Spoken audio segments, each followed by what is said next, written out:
Well, Sam Harris says he wants to correct every error he's ever made.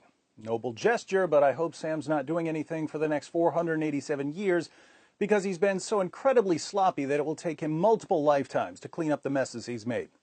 Let's look at an example from Sam's appearance on the Colbert Report, using this clip because it was the first time I ever saw Sam Harris.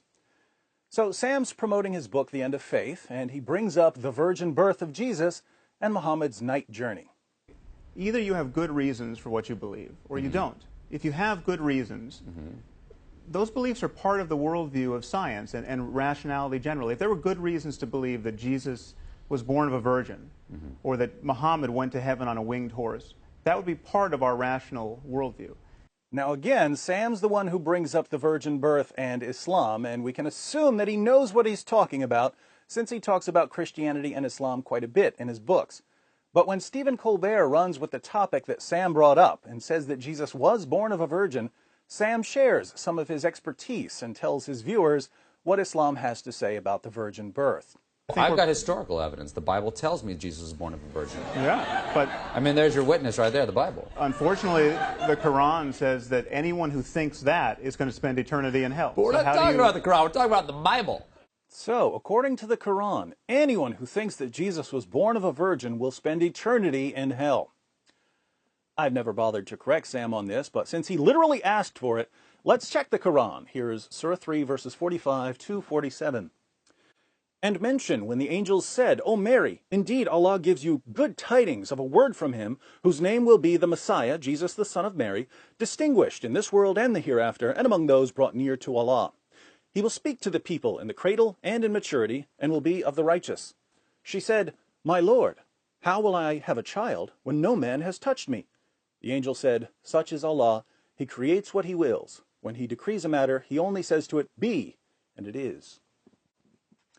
This is one of several passages in the Quran dealing with the virgin birth of Jesus, yet Sam Harris doesn't seem to be aware of any of them. Keep in mind, Sam says this after he studied Islam for his book, The End of Faith. Why is this a problem? Well, the virgin birth of Jesus is kind of Islam 101-ish. In fact, this is pre-Islam 101. This is something you'll hear in the first 5 minutes of your first ever conversation with a Muslim. There are, of course, plenty of people in the world who don't know any Muslims and who don't know what the Quran says about the virgin birth. But if you don't know what the Quran says about the virgin birth, you probably shouldn't go on television and start telling people what the Quran says about the virgin birth. You can't, or is that too complicated for you? it's true. Now, to be fair, we all make mistakes. Some of us just do it on a popular television show as we try to promote a book, the credibility of which is severely undermined by our embarrassing blunder on the very topic we're claiming to be experts on. The sad part here is that this mob of clueless narcissistic teenagers who call themselves the new atheists, they go to Sam Harris to learn about religion. They go to a guy who not only doesn't know what he's talking about, but also writes books and does TV shows on the very topics he doesn't know about. And then people wonder why there are all these Internet Harris and Dawkins drones who spend all their time trolling Facebook and Twitter talking about Islam and Christianity when they've obviously never studied either religion. Why do they abandon that age-old principle, study first, then talk, in favor of a new principle, talk always but never studied? Check the role model. Here we can only ask, why aren't these self-proclaimed skeptics at all skeptical about their sources of information?